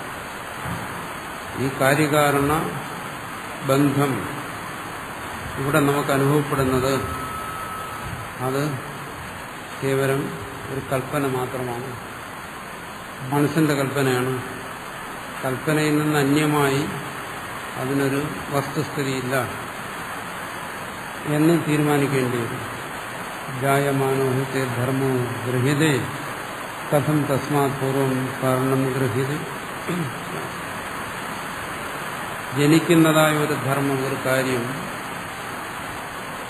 നിങ്ങൾക്ക് അനുഭവപ്പെടുന്നുണ്ടെങ്കിൽ എന്തുകൊണ്ട് നിങ്ങൾക്കതിന് നിശ്ചിതമായൊരു കാരണത്തെ സ്വീകരിച്ചുകൂടാ? അത് സ്വീകരിക്കാൻ കഴിയുന്നില്ല. കാരണം അവിടെ ചോദ്യം വരും. അപ്പോൾ അതിൻ്റെ കാരണം എന്താണ്? അതിൻ്റെ കാരണം എന്താണ്? ഏതാണ് കാരണം? ഏതാണ് കാര്യം? കാരണമെന്ന് കരുതുന്നത് എന്ന് കാര്യമായി മാറും, കാര്യമെന്ന് കരുതുന്നത് തന്നെ കാരണമായി മാറും. ഇവിടെ ഒരു ആശയക്കുഴപ്പം. അതുകൊണ്ട് അവശ്യം ഹി ജായമാനസ്യ ഗൃഹീത്ര തജ്ജനകം ഗ്രഹീതവ്യം. അതുകൊണ്ടൊന്ന് സ്വീകരിക്കേണ്ടി വരും. നിങ്ങൾക്ക് ഈ കാര്യകാരണ ബന്ധത്തെ ഈ പ്രപഞ്ചത്തിൽ ഉറപ്പിക്കണമെങ്കിൽ ഒരു കാര്യത്തിന് നിങ്ങൾക്ക് കാരണത്തെ നിശ്ചയിക്കേണ്ടി വരും. അത് കഴിയുന്നില്ല. വൃക്ഷത്തിന് കാരണം വിത്താണെന്ന് പറയാൻ വയ്യ. കാരണം വിത്തിന് കാരണവും വൃക്ഷം തന്നെ. അത് തീരുമാനിക്കാൻ കഴിയുന്നില്ല. ജന്യജനകയോഹു സംബന്ധസ്യാണ് ഭേദത്വ. ശരിക്കും കാര്യകാരണ ബന്ധം ഉറപ്പിക്കണം. അതുണ്ടായാലും ഇവിടെ സൃഷ്ടി സംഭവിക്കത്തുള്ളൂ. കാര്യകാരണ ബന്ധം നിശ്ചയിക്കാൻ കഴിയുന്നില്ലെങ്കിൽ പിന്നെ എങ്ങനെ സൃഷ്ടിയെ നിങ്ങൾക്ക് സമർത്ഥിക്കാൻ പറ്റും? പിന്നെ ഒന്ന് സ്വീകരിക്കാൻ എന്താണ്? രജ്ജുവിൽ സർപ്പം പോലെ സൃഷ്ടി സംഭവിച്ചുകൊണ്ടേയിരിക്കും എന്ന് പറയുമ്പോൾ അവിടെ നമുക്കൊരു കാര്യകാരണ ഭാവത്തെ ഒന്നും നിശ്ചയിക്കാൻ വയ്യ. എങ്ങനെയാ സർപ്പം ഉണ്ടായി? അതിന് കാരണം ആണോ രജ്ജു? പറയാൻ വയ്യ. കാരണം രജ്ജു ഉള്ളിടത്തെല്ലാം സർപ്പത്തെ കാണുന്നില്ല. അങ്ങനെയാണെങ്കിൽ രജ്ജു ഉള്ളിടത്തെല്ലാം സർപ്പം കാണണം. അങ്ങനെയല്ല. രജ്ജുവിൽ നിന്ന് മാത്രമല്ല സർപ്പം മറ്റു സ്ഥലത്തും കാണും. മറ്റ് എവിടെയെങ്കിലും അത് കാണാം. അതുകൊണ്ട് അവിടെ കാര്യകാരണഭാവം നിശ്ചയിക്കാൻ വയ്യാത്തത് എന്തുകൊണ്ടാണ്? അവിടെ പ്രതീതമാകുന്നത് ആരോപിതമാണ്, കൽപ്പിതമാണ്. അതുപോലെ ഈ പ്രപഞ്ചം ആരോപിതമാണ്, കൽപ്പിതമാണെന്ന് സ്വീകരിച്ചാൽ അവിടെ കാര്യകാരണത്തിന്റെ ഒന്നും ആവശ്യമില്ല. അതാണ് തസ്മാത് അജാതി പരിദീപകം. അതുകൊണ്ട് കാര്യകാരണ ബന്ധത്തെ സംബന്ധിച്ച് നിശ്ചിതമായൊരു സിദ്ധാന്തം ഉറപ്പിക്കാൻ കഴിയാത്തതുകൊണ്ട് ഈ സൃഷ്ടിയെക്കുറിച്ച് ചിന്തിച്ചു കഴിഞ്ഞാൽ ആ ചിന്ത തന്നെ അജാതിവാദത്തിലെത്തിക്കും, അജാതവാദത്തിലെത്തിക്കും. ഇവിടെ പരമാർത്ഥത്തിൽ സൃഷ്ടി സംഭവിക്കുന്നില്ല എന്ന് തീരുമാനിക്കേണ്ടി വരും എന്നാണ്. പൂർവ അപര അപരിജ്ഞാനം അജാതേ പരിദീപകം ജായമാനാധി വൈ ധർമാത് കഥം പൂർവം ന ഗൃഹ്യതേ സതോ വാ പരതോ വാപി ന കിഞ്ചിത് വസ്തു ജായതേ സത് അസത് സദസത് വാപി ന കിഞ്ചിത് വസ്തു ജായതേ. പരമാർത്ഥ സൃഷ്ടി ഇവിടെ സംഭവിക്കുന്നേയില്ല. സംഭവിക്കുന്നു എന്ന് യുക്തി കൊണ്ട് നിർണയിക്കാൻ വയ്യ. മറ്റൊരു തരത്തിലും നിർണയിക്കാനോട്ട് കഴിയത്തുമില്ല. കാരണം യുക്തി എന്ന് പറയുന്നത് എന്താണോ? യുക്തി മുഖ്യമായും ബുദ്ധിയെ ആശ്രയിച്ചുള്ള ഒരു കാര്യമാണ്. ഏത് തരത്തിൽ നമ്മൾ പരീക്ഷണങ്ങളും ഗവേഷണങ്ങളും എല്ലാം നടത്തിയാലും അവിടെ മുഖ്യമായി അവലംബിക്കുന്ന നമ്മുടെ ബുദ്ധിയെ തന്നെ. അപ്പോൾ ബുദ്ധിയെ ആശ്രയിച്ചിട്ട്, സ്വന്തം ബുദ്ധിയെ ആശ്രയിച്ചിട്ട് അങ്ങനെ നിർണയിക്കാൻ കഴിയില്ലെങ്കിൽ അതില്ലെന്ന് തന്നെ കരുതേണ്ടി വരും. പരമാർത്ഥ സൃഷ്ടിയില്ല എന്നാണ്. അതാണ് അടുത്ത് പറയുന്നത് ഇതശ്ചന ജായതേ കിഞ്ചിത്. ഈ പറയാൻ പോകുന്ന യുക്തി കൊണ്ടും സൃഷ്ടിയില്ല എന്നതിന് സ്വീകരിക്കേണ്ടി വരും. എന്താണ്? ജായമാനം വസ്തു സ്വതഃ പരതഃ ഉഭേദോ വാ സത് അസത് സദസത് വാ ജായതേ. ഒരു വസ്തു സ്വയം ഉണ്ടാകുന്നില്ല, മറ്റൊന്നും നിന്നുണ്ടാകുന്നില്ല, താനും മറ്റൊന്നും കൂടി ചേർന്നും ഉണ്ടാകുന്നില്ല. അതിനോട് പറഞ്ഞത് സത്തായിട്ടോ അസത്തായിട്ടോ സദസത്തായിട്ടോ ഉണ്ടാകാൻ സാധ്യതയില്ല. തസ്യ കേനചിത് അഭിപ്രകാരേണ ജന്മസംഭവതി. ഒരു കാര്യത്തിന് ഒരു തരത്തിലും സൃഷ്ടി, പരമാർത്ഥ സൃഷ്ടി സംഭവിക്കുന്നില്ല. സൃഷ്ടി സംഭവിക്കുന്നില്ല എന്ന് വയ്ക്കുമ്പോൾ എപ്പോഴും മനസ്സിലിരിക്കേണ്ട ഒരു കാര്യമുണ്ട്. സൃഷ്ടി കാണുന്നതോ? സൃഷ്ടി കാണുന്നില്ലെന്നല്ല പറയുന്നത്, അത് പരമാർത്ഥമല്ലെന്നാണ്. നമ്മൾ കാണുന്നുണ്ട് സൃഷ്ടി, ശരീരം ഉൾപ്പെടെ സർവ്വതും ഉത്പന്നമായതായി കാണുന്നുണ്ട്. അതാണോ സത്യം? അതാണ് ഇവിടുത്തെ ചർച്ചാ വിഷയം. നമ്മുടെ കാഴ്ചയെ നിഷേധിക്കാനല്ല. അത് സംഭവിക്കുന്നുണ്ടത്, പക്ഷെ പരമാർത്ഥമല്ല. താവത് സ്വയമേവ അപരിനിഷ്പന്നത്വാ സ്വതഃ സ്വരൂപാത് സ്വയമേവ ജായത്തെ യഥാ ഘട തസ്മാദേവ ഘട. കാര്യം കാര്യത്തിൽ നിന്നുണ്ടാകുന്നു എന്ന് വന്നു കഴിഞ്ഞാൽ ഘടം ഘടത്തിൽ നിന്നുണ്ടാകുന്നു എന്ന് പറയേണ്ടി വരും. പുസ്തകം പുസ്തകത്തിൽ നിന്നുണ്ടായെന്ന് പറയേണ്ടി വരും. അത് പറയാൻ പറ്റില്ല. എന്തുകൊണ്ട്? അതിന്റെ കാര്യത്തിൽ തന്നെ ഇവിടെ ഒരു നിർണയത്തിലെത്താൻ പറ്റുന്നില്ല. ഇത് വാസ്തവത്തിൽ ഉള്ള വസ്തുവാണോ, മുമ്പ് കാണുന്ന ഈ പുസ്തകം പരമാർത്ഥമാണോ, ആണെങ്കിൽ അതിൽ നിന്നുണ്ടായെന്ന് പറയാം. അതാണ് സ്വയമേവ അപരിനിഷ്പന്നത്വ. സ്വയം തന്നെ അതിന് ഒരു നിലനിൽപ്പില്ല. ഇല്ലാത്ത അതിൽ നിന്ന് ആ വസ്തു എങ്ങനെ ഉണ്ടാവും? അതുകൊണ്ട് സ്വതഃ ഉത്പത്തി, ഒരു വസ്തു അതിൽ നിന്ന് തന്നെ ഉണ്ടാകുന്നു എന്ന് പറയാൻ നിവൃത്തിയില്ല. സ്വരൂപാ സ്വയമേവ ജായതേ യഥാ ഘട തസ്മാദേവ ഘട. അത് പറയാൻ വയ്യ. നാഭി പരതഃ അന്യസ്മാ അന്യോ യഥാ ഘടാത് പടഃ പടാത് പടാന്തരം വാ. ഇനി പറയണ എന്താണ്? ഒന്നിൽ നിന്ന് മറ്റൊന്നുണ്ടായി എന്ന് പറയാൻ പറ്റുമോ? പുസ്തകത്തിൽ നിന്നാണ് പേന ഉണ്ടായതെന്ന് പറയാൻ പറ്റത്തില്ല. കുടത്തിൽ നിന്ന് വസ്ത്രം ഉണ്ടായെന്ന് പറയാൻ പറ്റുമോ? പറ്റത്തില്ല. അത് സാധ്യമല്ല. എന്നാണ് പരതഃ അന്യസ്മാദന്യോ യഥാ ഘടാത് പടഃ പടാത് പടാന്തരം വാ. യഥാ ന ഉഭയതഃ വിരോധാത് യഥാ ഘടപടാഭ്യാം ഘടപടോ വ ന ജായത്തെ. ഇനി അങ്ങനെ പറയണ എന്താണ്? പുസ്തകവും പേനയും കൂടെ ചേർന്നിട്ട് അതിൽ നിന്നൊരു പേനയുണ്ടായി. രണ്ട് ഭിന്ന വസ്തുക്കൾ കൂടി ചേർന്ന് അതിൽ നിന്ന് ഒന്നുണ്ടായെന്ന് പറയാനും പറ്റത്തില്ല. എന്തുകൊണ്ട്? പരസ്പര വിരുദ്ധമായ കാര്യങ്ങളാണ്. അത് കൂടിച്ചേരുക, അതിൽ നിന്നൊന്നുണ്ടാവുക, അത് സംഭവിക്കത്തില്ല. കുടവും വസ്ത്രവും കൂടി ചേർന്ന് അതിൽ നിന്ന് വസ്ത്രം ഉണ്ടായി. അങ്ങനെയൊന്നും നമ്മൾ കാണുന്നുമില്ല, അതിനുള്ള യാതൊരു സാധ്യതയുമില്ല, വിരുദ്ധമായ കാര്യങ്ങളായതുകൊണ്ട്. അതുകൊണ്ട് സ്വയം പരതഃ ഉഭയതഃ മൂന്ന് തരത്തിന് സൃഷ്ടി സംഭവിക്കാൻ സാധ്യമല്ല എന്നാണ് ഇവിടെ അദ്വൈതി പറയുന്നത്. ഇപ്പോൾ ചോദിക്കുകയാണ്, നനും മൃദോ ഘടകജായതേ പിതിഷ്ഠപുത്ര. പറയുന്നു, നിങ്ങൾ എന്താണ് പറയുന്നത്? ദ്വൈതി ചോദിക്കുകയാണ്. നിങ്ങൾ പറയുന്ന തരത്തിലുണ്ടാകുന്നില്ല, പക്ഷേ മണ്ണിൽ നിന്ന് കൂടെ ഉണ്ടാകുന്നുണ്ടല്ലോ, പിതാവിൽ നിന്ന് പുത്രൻ ഉണ്ടാകുന്നുണ്ടല്ലോ, ഇതൊക്കെ ലോകത്ത് കാണുന്നതാണല്ലോ. നിങ്ങൾ പറഞ്ഞ തരത്തിലുണ്ടാകുന്നുണ്ടെങ്കിലും ഞങ്ങളുടെ അനുഭവത്തിൽ സൃഷ്ടി ഇവിടെ നടക്കുന്നത് ഇങ്ങനെയൊക്കെയാണ്. ഇതിനെങ്ങനെ നിങ്ങൾ നിഷേധിക്കും? പറയുന്നു, സത്യം ശരിയാണ് നിങ്ങൾ പറഞ്ഞതെന്ന് വെച്ചാൽ നിങ്ങളുടെ അനുഭവം ശരിയാണ്. നിങ്ങൾ കാണുന്ന കാഴ്ചയെ നിഷേധിക്കുന്നില്ല, അതിനു വേണ്ടിയിട്ടല്ല പറയുന്നത്. നിങ്ങൾ കാണുന്നതിന്റെ തത്വം എന്താണ്? അതാണ് കാണുന്ന കാഴ്ച. ഏത് പാമരനും കാണുന്ന കാര്യമാണ്. അത് സത്യമാണെന്ന് ആരെയും ബോധിപ്പിക്കേണ്ട കാര്യമില്ല. കാരണം അതെല്ലാം സത്യമായി അജ്ഞന്മാർ ഗ്രഹിച്ചുകൊണ്ടിരിക്കുകയാണ്. പിതാവിൽ നിന്ന് പുത്രനുണ്ടാകുന്നു, മണ്ണിൽ നിന്ന് കൂടെ ഉണ്ടാകുന്നു.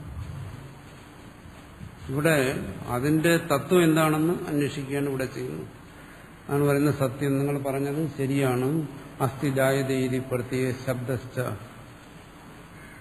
ശരിയാണ്, ഉണ്ടാകുന്നു എന്നുള്ള അനുഭവം പ്രത്യേകം. ശബ്ദം ഉണ്ടാകുന്നു എന്നുള്ള ശബ്ദവും അത് ഉള്ളത് തന്നെയാണ്. ആർക്ക്? മൂഢാന എന്ന് വെച്ചാൽ ചിന്തിക്കാത്തവർ, താത്വികമായി ചിന്തിക്കാത്തവരെ സംബന്ധിച്ചിടത്തോളം ഇവിടെ സൃഷ്ടി നടന്നുകൊണ്ടിരിക്കുന്നു. പിതാവിൽ നിന്ന് പുത്രനുണ്ടാകുന്നു, മണ്ണിൽ നിന്ന് കുടമുണ്ടാകുന്നു. അനുഭവം തന്നെയാണ്. നമ്മൾ പലപ്പോഴും ഇത് ചർച്ച ചെയ്തിട്ടുണ്ട്. അദ്വൈതം എന്ന് പറയുന്നത് ഒരുവന്റെ പ്രത്യക്ഷമായ ആ അനുഭവത്തെ നിഷേധിക്കാൻ വേണ്ടിയിട്ടല്ല. പ്രപഞ്ചം ഇല്ല എന്ന് പറയുന്നത് പ്രപഞ്ച അനുഭവത്തെ നിഷേധിക്കാൻ വേണ്ടിയിട്ടല്ല. പ്രപഞ്ചം മിഥ്യയാണെന്ന് പറയുന്നത് മൂഢന്റെ പ്രപഞ്ച സത്യാനുഭവത്തെ നിഷേധിക്കാൻ വേണ്ടിയിട്ടാണ്. അതിനു വേണ്ടിയിട്ടല്ല എന്ന് പറയുന്നത്. അതാണെന്ന് പറയുമ്പോഴാണ് നമ്മളുടെ വൈരുദ്ധ്യം കാണുന്നത്. ചോദിക്കും, എന്താണോ ഇതെല്ലാം നിങ്ങൾ കണ്ടുകൊണ്ടിരിക്കെ, ഇതെല്ലാം സത്യമായി അനുഭവിച്ചുകൊണ്ടിരിക്കുക, ഇത് സത്യമല്ല എന്നാണ് പറയുന്നത്. ഇതൊരു വിരോധാഭാസമാണല്ലോ, വൈരുദ്ധ്യമാണല്ലോ പറയുന്നു എന്ന് പറയും. ഇവിടെ പറയുന്നു അതല്ല, അതിന് ഞങ്ങളും അംഗീകരിക്കുന്നു. എന്താണ്? മൂഢന്മാരുടെ അനുഭവത്തെയും ശബ്ദത്തെയും ഞങ്ങൾ അംഗീകരിക്കുന്നു. എന്നുവെച്ചാൽ മൂഢന്മാരുടെ അനുഭവം എന്താണ്? മണ്ണിൽ നിന്ന് കുടം ഉണ്ടാകുന്നു, മണ്ണിൽ നിന്ന് വേറിട്ട് കുടം എന്നുള്ള ശബ്ദം പ്രയോഗിക്കേണ്ടതായ ഒരു വസ്തുവുണ്ട്. ഇതൊക്കെയാണ്. ചോദിക്കും, അറിവുള്ളവന് അങ്ങനെ അനുഭവം ഉണ്ടാകത്തില്ല.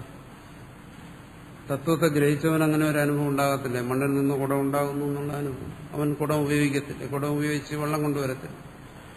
അതൊന്നും സംഭവിക്കത്തില്ല എന്ന് ചോദിച്ചാലോ പറയുന്നു തത്വജ്ഞനും അതറിയുന്നുണ്ട്. പക്ഷേ തത്വജ്ഞൻ എങ്ങനെ അറിയുന്നു? ആ മണ്ണിൽ നിന്ന് വേറിട്ട് സ്വതന്ത്രമായി നിലനിൽപ്പുള്ള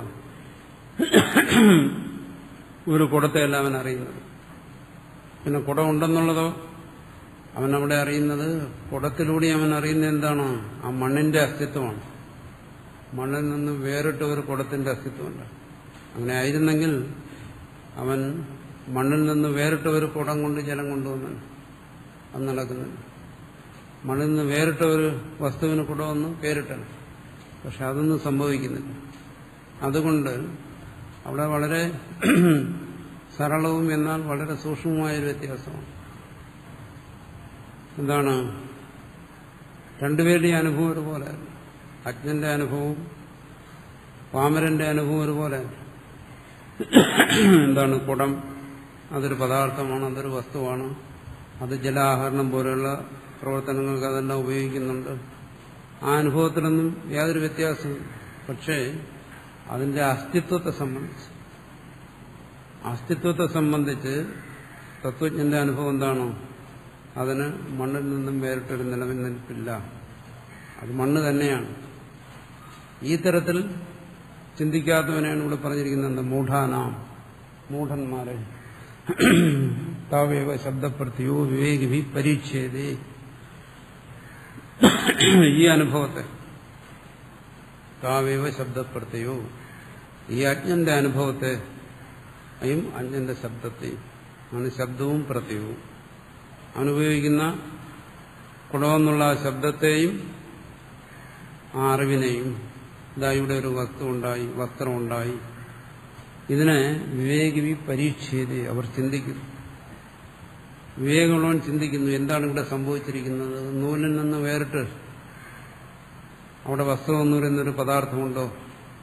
ഇല്ലെങ്കിൽ ഈ പ്രപഞ്ചം മുഴുവൻ ഇതുപോലെ കാര്യകാരണ രൂപത്തിൽ അനുഭവപ്പെടുന്നതാണ്. പ്രപഞ്ചം ആകമാണ്. നിരന്തരം പരിണമിച്ച് കാര്യരൂപത്തിൽ പ്രപഞ്ചം പ്രത്യക്ഷമാവുകയാണ്. ഇങ്ങനെ പ്രത്യക്ഷമാകുന്ന ഈ പ്രപഞ്ചം ഇതേ യുക്തി അനുസരിച്ച് എന്താണ്? ഇതിന്റെ കാരണത്തിൽ നിന്ന് അന്യമല്ല. അതുകൊണ്ടാണ് പറഞ്ഞെന്താണ്? ഏതൊന്നിനെ അറിഞ്ഞാലാണോ എല്ലാം അറിയപ്പെടുന്നതായി തീരുന്നത് എന്നാണ്. ഈ ഒരു തത്വത്തെ അറിച്ചു കഴിഞ്ഞാൽ ഇതേ ഒരു തത്വമാണ് സർവ്വത്തിലും ഇരിക്കുന്നതെന്ന് മനസ്സിലാക്കാൻ പറ്റും. മണ്ണിന്റെയും കുടത്തിന്റെയും അതൊരു നിസ്സാരമായ ഒരു കാര്യമാണ്. നൂലിന്റെയും വസ്ത്രത്തിന്റെയും ആ തത്വം ഒരുവന് ബോധ്യപ്പെട്ടു കഴിഞ്ഞാൽ ഈ തത്വം തന്നെയാണ് ഈ പ്രപഞ്ചത്തിൽ ആകമാനം അനുസ്യൂതമായി നിലനിൽക്കുന്നത്. ഈ പ്രകൃതിക്ക് ആ സൃഷ്ടാവിൽ നിന്ന് വേറിട്ടൊരു നിലനിൽപ്പില്ല എന്ന് മനസ്സിലാക്കപ്പെടുന്നു. അതാണ് വിവേകി പരീക്ഷയത്. കിം സത്യമേവതവും ഉദമൃഷേതി. എന്താണ് പരീക്ഷിക്കുന്നത്? ഈ കാണുന്ന കാഴ്ചയും ഈ പ്രയോഗിക്കുന്ന ശബ്ദവും ഇത് രണ്ടും സത്യമാണോ? ഇതാണോ പരമാർത്ഥം? ഉദമൃഷ അതോ മിഥ്യയാണോ? ഇത് പരമാർത്ഥമല്ല എന്ന് വന്നാൽ അതിനാണ് ഇവിടെ മൃഷ മിഥ്യ. അത്രയേ ഉള്ളൂ അതിന്റെ താല്പര്യം. നമ്മൾ ധരിക്കുന്നത് പോലെ എന്താണ് മിഥ്യ എന്ന് പറഞ്ഞാൽ വസ്ത്രം കൊണ്ട് ആവരണം ചെയ്യാൻ പറ്റത്തില്ല എന്നല്ല അതിന്റെ അർത്ഥം. വസ്ത്രം മിഥ്യയാണെന്ന് പറഞ്ഞു കഴിഞ്ഞാൽ വസ്ത്രം കൊണ്ട് ആവരണം ചെയ്യുക എന്ന് പറയുന്ന ഒരു പ്രവൃത്തി നടക്കത്തില്ലെന്നല്ല അതിന്റെ അർത്ഥം. പിന്നെ എന്താണ്?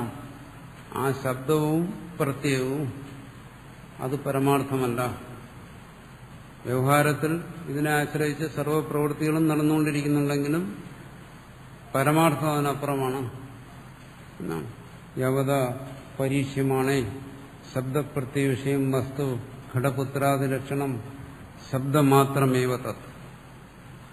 പരീക്ഷിക്കുമ്പോൾ എന്ന് വെച്ചാൽ മനനം ചെയ്യുമ്പോൾ എന്നർത്ഥം. ഇവിടുത്തെ പരീക്ഷ എന്ന് പറയുന്നത് എന്താണ്? ബാഹ്യമായി ഉള്ള പരീക്ഷ.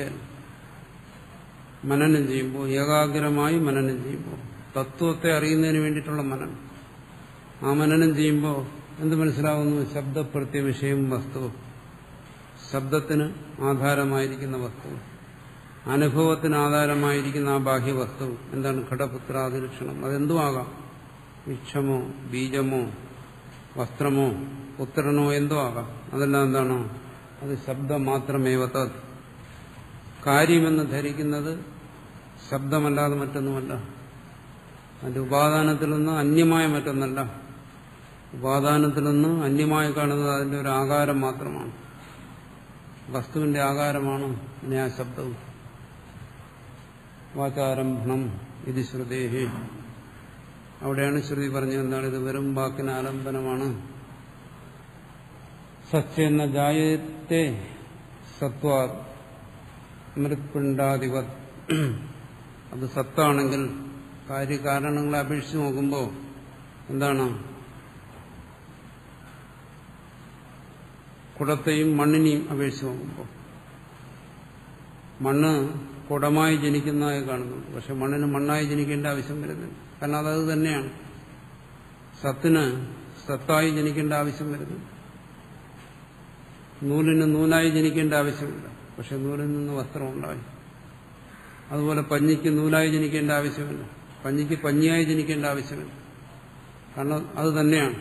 അതുപോലെ ഒരു വസ്തുവിന് അതായി ജനിക്കേണ്ട ആവശ്യമില്ല. പിന്നെ ജനിക്കുന്നു എന്ന് തോന്നുന്നത് അത് മിർഷ, അതൊരു കൽപ്പന മാത്രമാണ് എന്ന് ഒരു വസ്തുവിനെ കുറിച്ച് ബോധ്യപ്പെട്ടു കഴിഞ്ഞാൽ ഈ പ്രപഞ്ചത്തിൽ കാര്യകാരണമായി അനുഭവപ്പെടുന്ന സർവവും പരമകാരണത്തിൽ നിന്നും അന്യമല്ല എന്ന് ബോധ്യപ്പെടുന്നു. യദി അസത് തഥാപി ന ജായതേ അസത്വാദേവ ശശവിഷാണാധിപത്. സത്തിന് ജനിക്കേണ്ട കാര്യമില്ല, അസത്തിനും ജനിക്കേണ്ട കാര്യമില്ല. അന്നുമ്പം പറഞ്ഞിട്ടുള്ളതാണ് എന്താണ്? ശശവിഷാണം. അതെന്തിന് ജനിക്കണം? അതിന് ജനിക്കേണ്ട ആവശ്യമില്ല. അങ്ങനെയൊന്നും ഇല്ലാത്തതാണ്. ഉള്ളതിന് ജനിക്കേണ്ട ആവശ്യമില്ല, ഇല്ലാത്തതിനും ജനിക്കേണ്ട ആവശ്യമില്ല. പിന്നെ ഈ ജനിക്കുന്നതൊക്കെയോ അത് ശബ്ദവും കൽപ്പനയും മാത്രം. അതിൽ കവിഞ്ഞ് രണ്ടാമതൊന്നില്ല. അധ സദസത് തഥാവിന ജായതേ വിരുദ്ധസ്യേകസ്യ അസംഭവം. സത്ത് ജനിക്കുന്നില്ല, അസത്ത് ജനിക്കുന്നില്ല, സദസത് ഉഭയം അതും ജനിക്കുന്നില്ല. കാരണം പരസ്പര വിരുദ്ധമായ ഒന്നാണ്. അതോ ന കിഞ്ചിത് വസ്തു ജായതേ ഇത് സിദ്ധം. അതുകൊണ്ട് ഇവിടെ ഒരു വസ്തുവും ആത്മഭിന്നമായി തുര്യനിൽ നിന്ന് അന്യമായി ഒരു വസ്തുവും പരമാർത്ഥത്തിൽ ജനിക്കുന്നില്ല എന്ന് പറയുമ്പോഴെല്ലാം നമ്മൾ മനസ്സിൽ കരുതണം, കൽപ്പിതമായി ആരോപിതമായി അസത്യമായി എന്തും ജനിക്കാം. അതാണ് നാമരൂപങ്ങൾ എന്ന് പറയുന്നത്. തേഷാം പുനർ ജനിരേവ ജായതേതി ക്രിയാകാരക ഫലേകത്വം അഭ്യുഗമ്യതേ ക്ഷണികത്വം വസ്തുന. ഇവിടെ ഈ പറഞ്ഞു വരുന്നതിന് ക്ഷണിക വിജ്ഞാനവാദികളുടെ ദർശനവുമായിട്ട് ബന്ധമൊന്നുമില്ല എന്ന് കാണിക്കാൻ വേണ്ടി ഭാഷ്യകാരൻ ഇവിടെ ക്ഷണിക വിജ്ഞാനവാദം അല്ല ഇതെന്ന് ബോധിപ്പിക്കുകയാണ്. കാരണം ഇവിടെ ഭാഷ്യകാരനെ സംബന്ധിച്ച് ക്ഷണിക വിജ്ഞാനത്തെയല്ല സമർത്ഥിക്കേണ്ടത്, അദ്വൈതജ്ഞാനത്തെയാണ്. അത് രണ്ടും രണ്ട് കാഴ്ചപ്പാട് തന്നെയാണ്. അതുകൊണ്ട് പറയുന്നത് യേശാം പുനഃ ജനിരേവ. ജനി എന്ന് പറഞ്ഞാൽ ജ്ഞാനക്രിയ. ജ്ഞാനം തന്നെ ക്രിയയായിരിക്കുന്നു, അത് തന്നെ കാരകമായിരിക്കുന്നു, അത് തന്നെ ഫലമായിരിക്കുന്നു. എല്ലാം ജ്ഞാനം തന്നെ. പ്രവർത്തിക്കുന്നവൻ ഞാൻ തന്നെ, പ്രവൃത്തിക്ക് ഉപയോഗിക്കുന്ന എന്തൊക്കെയോ അതിനാണ് കാരകങ്ങളെന്ന് പറയുന്നത്. അത് ജ്ഞാനം തന്നെ. ഫലം, ആ പ്രവൃത്തിയിൽ നിന്നുണ്ടാകുന്ന ഫലം ജ്ഞാനം തന്നെ. പക്ഷെ ആ ജ്ഞാനത്തിന്റെ പ്രത്യേകത എന്താണെന്ന് അത് ക്ഷണികമാണ്. അതാണ് ജനി, ജ്ഞാനക്രിയ. അതിനാണ് ജനി എന്ന് പറയുന്നത്. അതാണ്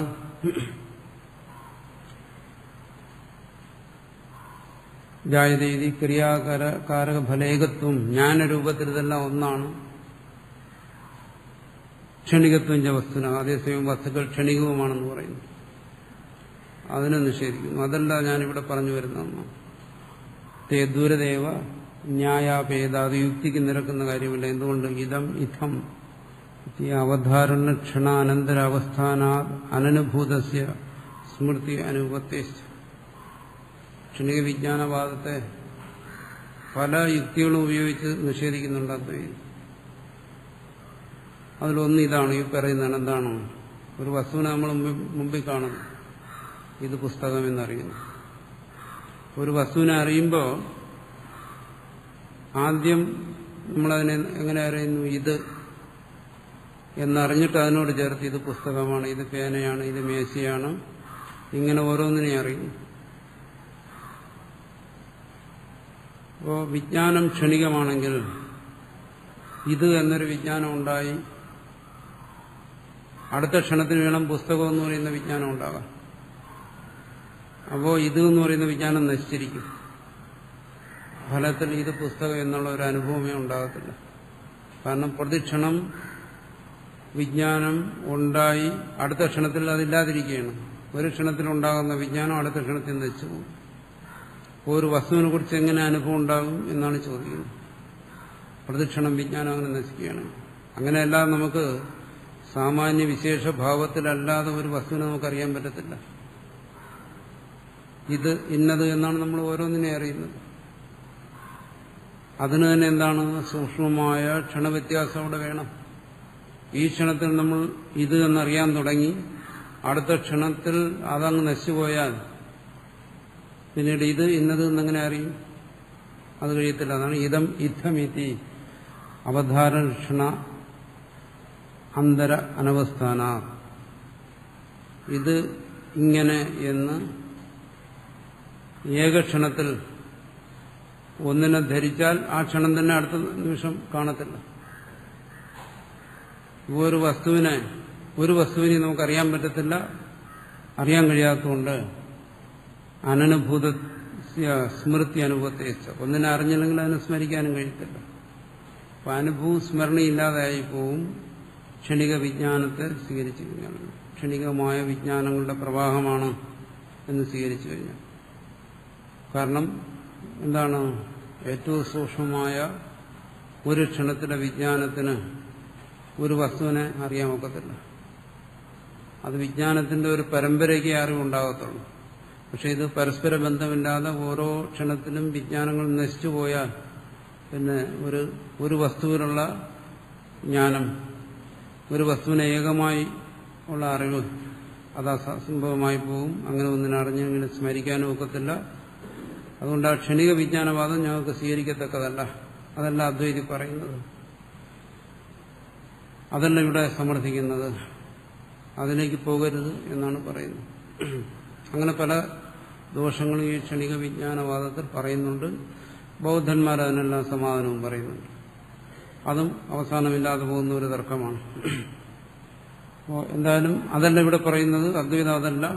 അദ്വൈതത്തിൽ എന്താണോ അഖണ്ഡ വിജ്ഞാനമാണ്.